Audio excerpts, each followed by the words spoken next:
This week on the Bioneers. Fire is the great shaper of everything that happens in forests. And it's just hard intuitively for people to think about an area with a bunch of dead trees as being a part of ecological resilience. With record-breaking fires burning across the United States, ecologist Chad Hanson reminds us that fire is essential to maintaining healthy ecosystems and biodiversity. On Bioneers Radio. Support for the Bioneers' Revolution from the Heart of Nature is provided in part by Organic Valley Family of Farms and by the generous support of listeners like you. When Europeans first arrived in California, they thought they'd found a luxuriantly fertile and abundant wilderness, a cornucopia of diversity and plenty. They paused to rest in verdant, open lawns amid wide groves of large oak trees. For miles and miles, it looked as if it was planted like a fine English garden. There was little undergrowth except for the thriving herbs, wild oats, and high grasses. An entire plain was covered with giant swatches of rose, yellow, scarlet, orange, and blue flowers in distinct communities. To the Europeans, this was obviously a wilderness, the natural state of grace of a blissfully undisturbed land. These newcomers could not have been more wrong. If you leave forests alone, you don't get forests that look like natural parks or huge meadows or endless expanses of flowers. What the Europeans encountered was in fact a vast cultivated landscape, carefully tended consciously and superbly managed by the indigenous peoples who had been living there for generations. They skillfully affected the health and well-being of the greater web of life, and in turn enhanced their own place within it. Europeans saw Native Americans as environmentally inconsequential, living off the fat of the land. They especially frowned upon their addiction to burning the land, and soon they made laws against it. Turns out that Native peoples had good reason to burn. They understood fire as key to optimizing the vitality and abundance of the landscape. Today, contemporary science is integrating what indigenous science discovered over thousands of years of observation and trial and error. These two ways of knowing are coming together to create an emerging understanding of the beneficial role fire plays in managing landscapes. It could signal the end to our misguided policy of fire suppression and the beginning of fire-resilient communities with a new relationship to one of nature's most elemental and fearful forces. This is Nature's Phoenix, Fire as Medicine, with fire ecologist Chad Hanson and Frank Kanawha Lake. My name is Neil Harvey. I'll be your host. Welcome to the Bioneers, Revolution from the Heart of Nature.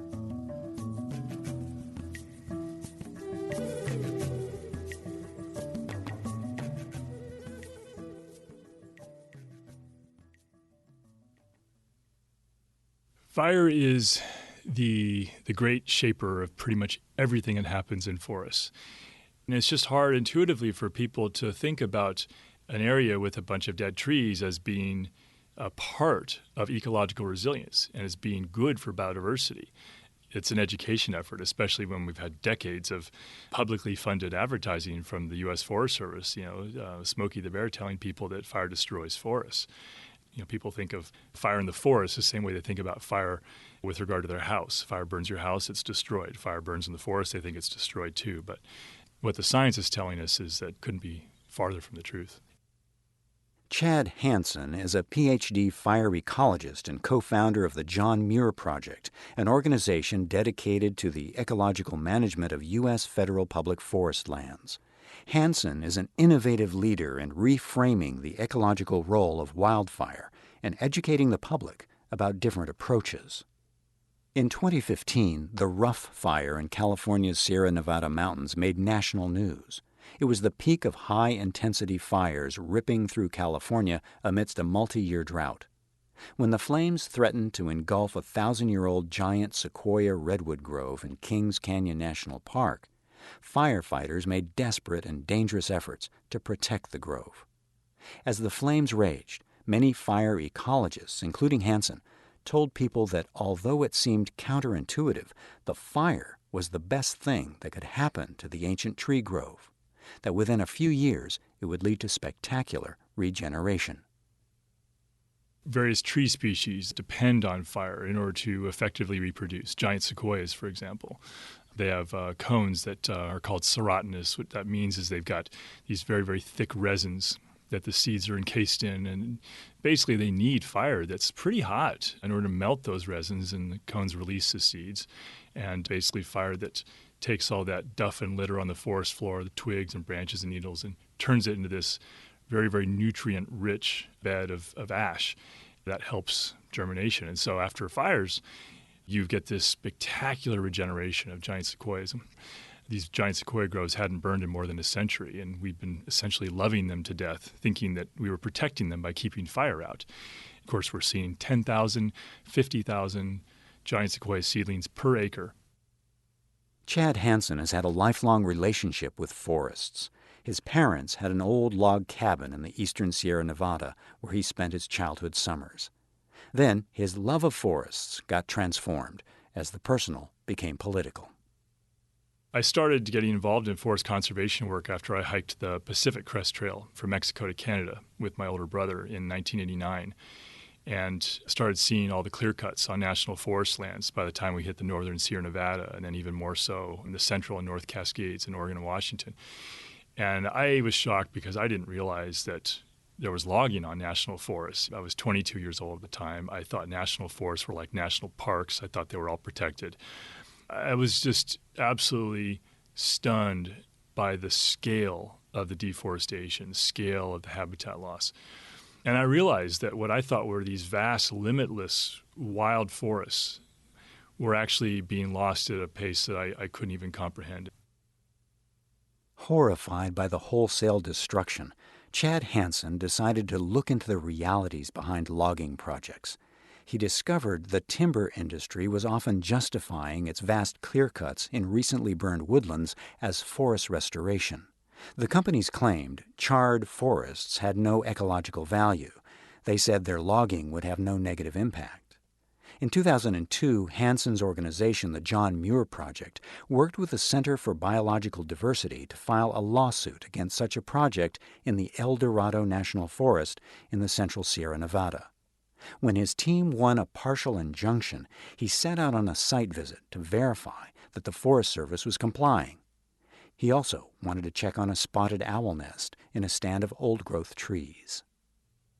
There was a logging crew I had to pass in order to get there, so they had to stop what they were doing. I ended up getting a conversation with them, with the foreman of the logging crew, and he said, I can understand why you guys don't want us to cut that stand of green trees down there. Those trees are alive. But this area we're cutting here, all these trees were killed. What harm could possibly come of it? What wildlife species could possibly use this? And I thought that was a fascinating question. It was 2002. I did not have an answer for him, and so I started looking into it. Hanson learned that the concept of a burned-out hellscape couldn't be further from the truth. Areas that burn hot actually allow the ecological system to renew and regenerate itself. Fire, at a variety of intensities, is critical to the survival of many other tree species, as well as to a vast range of plants, animals, and insects that thrive on post-fire habitat, and together compose the symphony of biodiversity that defines a healthy forest. The dead trees attract what are called wood-boring beetles. These are species that are native in these forests, and they've evolved over millennia receptors in their bodies to detect the heat or the smoke from fires from dozens of miles away. So they'll make a beeline for the fire, and they'll arrive even before the smoke is cleared in many cases. And they lay their eggs on the bark of a fire-killed tree, and the larvae develop, and they bore under the bark, and that's where they live. They have the protection and the food they need to develop. The woodpeckers, like the blackback woodpecker, depend upon those beetle larvae. And so they need a lot of dead trees in order to have enough food to survive. Dead trees are a little bit softer than live trees, so the woodpeckers excavate nest cavities in the dead trees. They create new ones every single year. And all of the other cavities that they create are available for secondary cavity nesting species to use. These are species that need cavities to survive but can't create their own. So bluebirds, nuthatches, flying squirrels, many, many, many different species of birds and mammals need these cavities. And so Blackback woodpeckers and other woodpecker species, we call them keystone species because they create homes for all these other wildlife species. And the flowering shrubs attract flying insects. The flying insects provide food for fly-catching birds and bats. Those shrubs provide food for deer and elk. A lot of them are berry producing. The black bears get fat on those before the winter, so it allows them to hibernate. And it's great habitat for small mammals. Creates great hunting grounds for species like spotted owls. And so what you have is this very rich and colorful system that's created by fire. That habitat, what we call snag forest habitat, technically called complex early seral forest, that's actually comparable to old-growth forest in terms of native biodiversity and wildlife abundance. And it all comes down to the habitat structures that are created by intense fire. We now know that fire-adapted ecosystems actually need fire to thrive, like the phoenix rising from the ashes.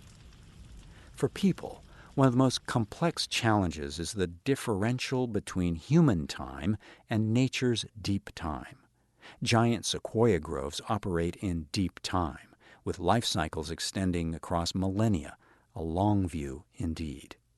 How can we understand and analyze natural systems that function on timescales that so greatly surpass our own living or cultural memory? Humans live on a very short time frame relative to the life of a forest.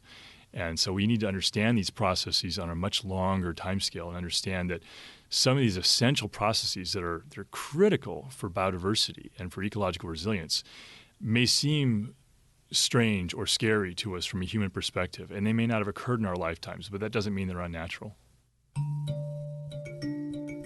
When we return, more from Chad Hanson on how policy is catching up with deep time ecology, and Frank Kanawha Lake explores the intimate relationships among fire, forests, and human culture from an indigenous science perspective. This is Nature's Phoenix, Fire as Medicine. I'm Neil Harvey. You're listening to the Bioneers, Revolution from the Heart of Nature. If you love Bioneers Radio, it's free and easy to support us. Just take a moment to post a review on our podcast on iTunes, Google Play, or wherever you find our show online. You'll be helping other people find and enjoy these incredible thinkers and storytellers. And thank you for helping us out.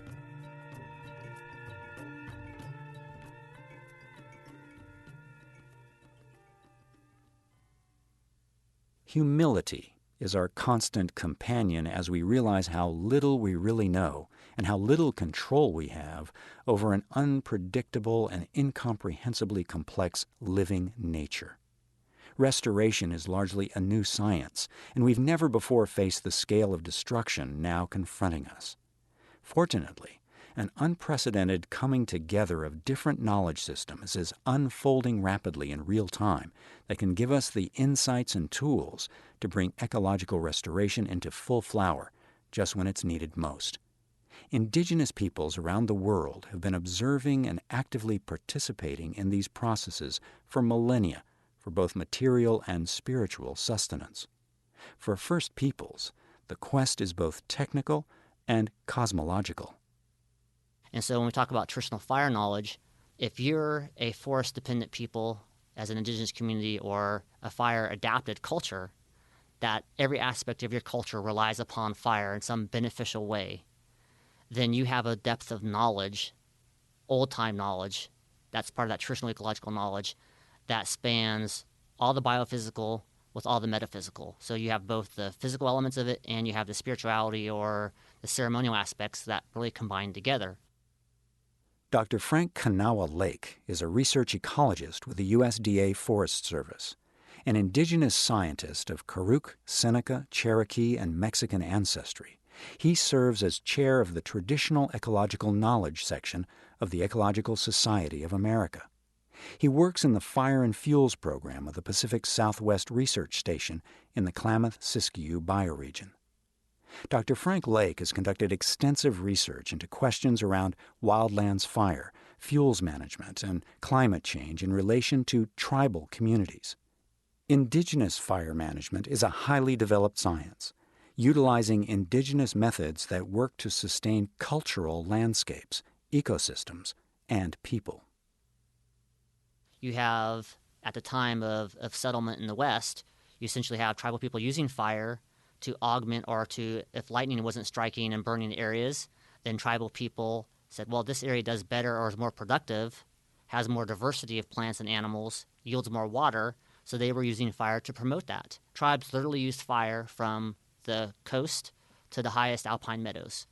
And part of that, which often people didn't associate or understand, was it was both that natural and cultural fire use that led to a lot of the diversity that was marveled at and was really seen as part of the pristine West.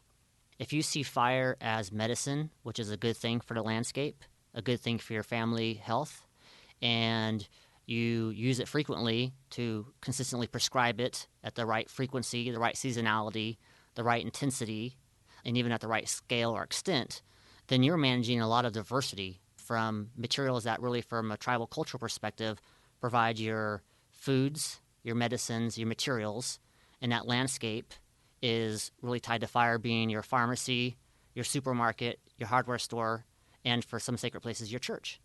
And if there's a link between biodiversity or fire diversity and that of all those ecosystem services, then the picture I want to paint is think about fire as being the main leveraging thing so you get the right dose of it.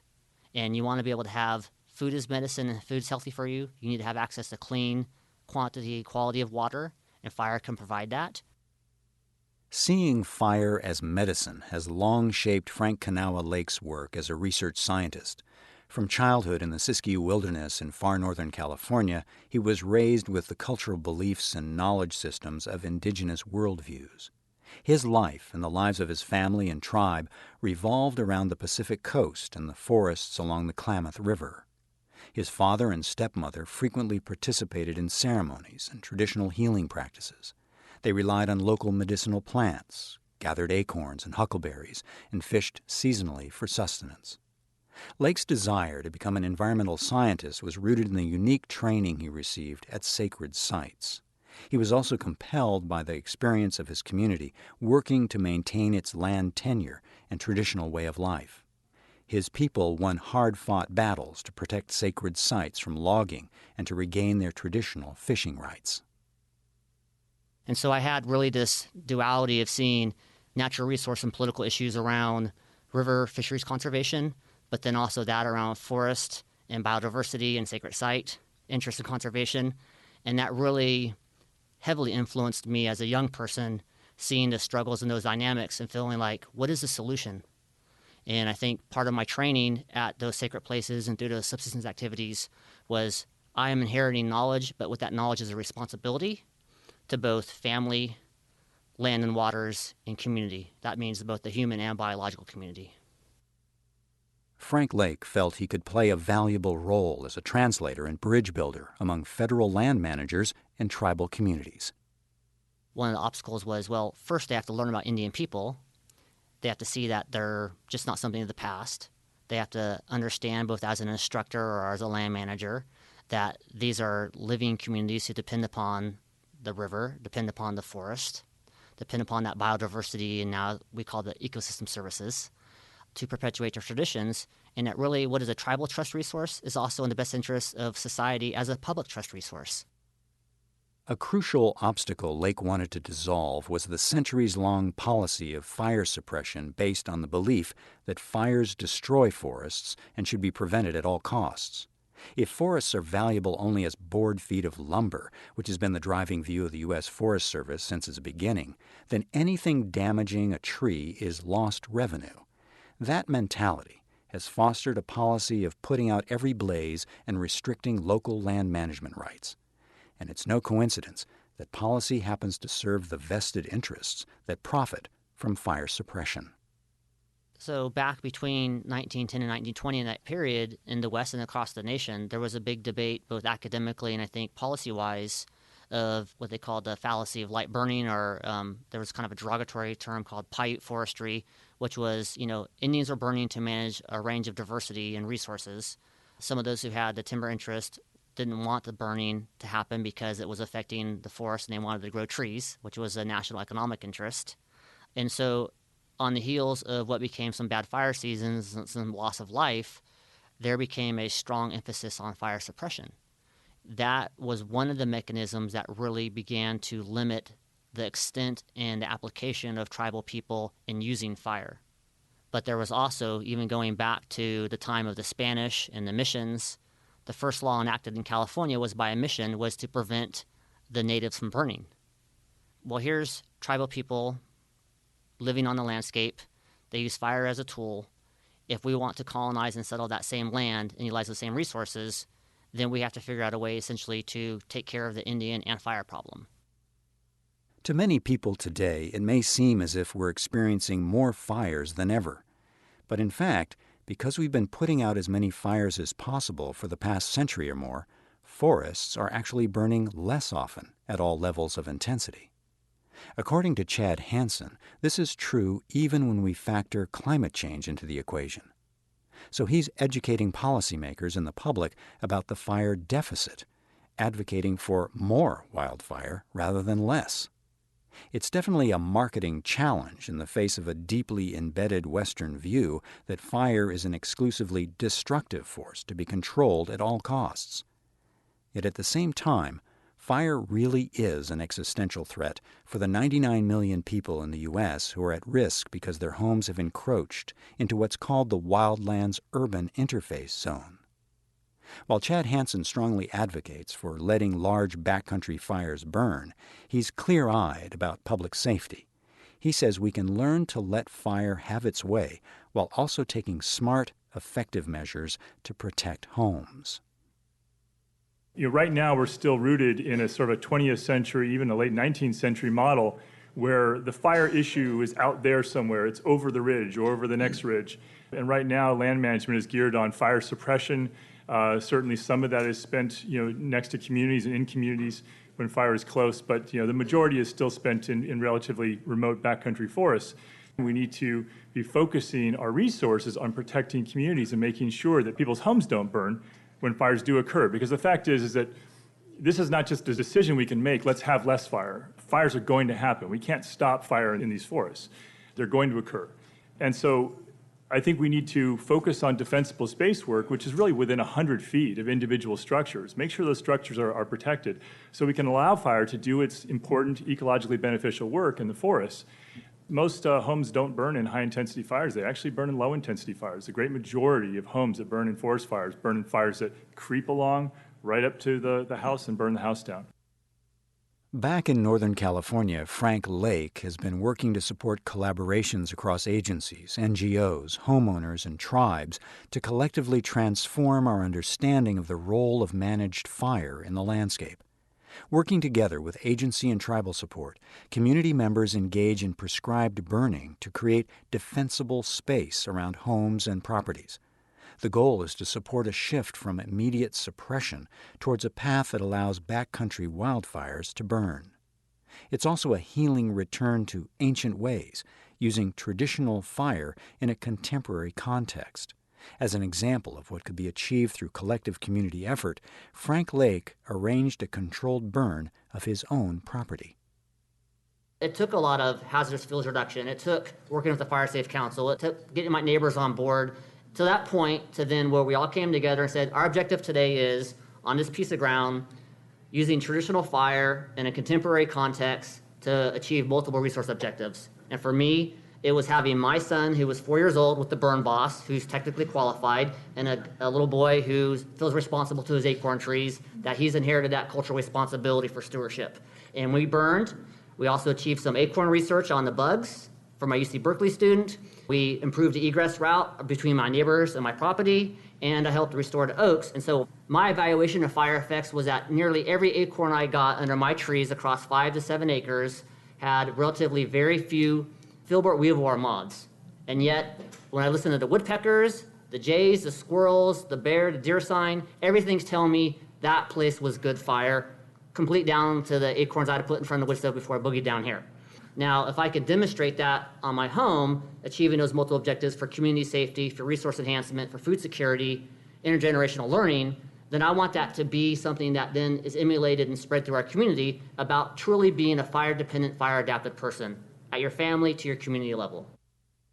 As we face the rising wave of unnatural disasters caused by centuries of land mismanagement and the absence of a land ethic, one of our best hopes is that today we have both traditional wisdom and modern science to help us learn again to lovingly and patiently attune our hands to the heartbeat of the land.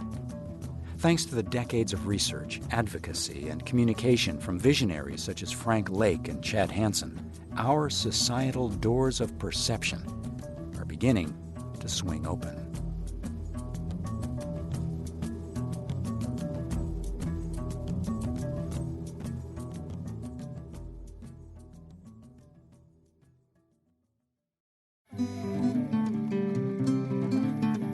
The Bioneers, Revolution from the Heart of Nature is a production of Bioneers and Collective Heritage Institute.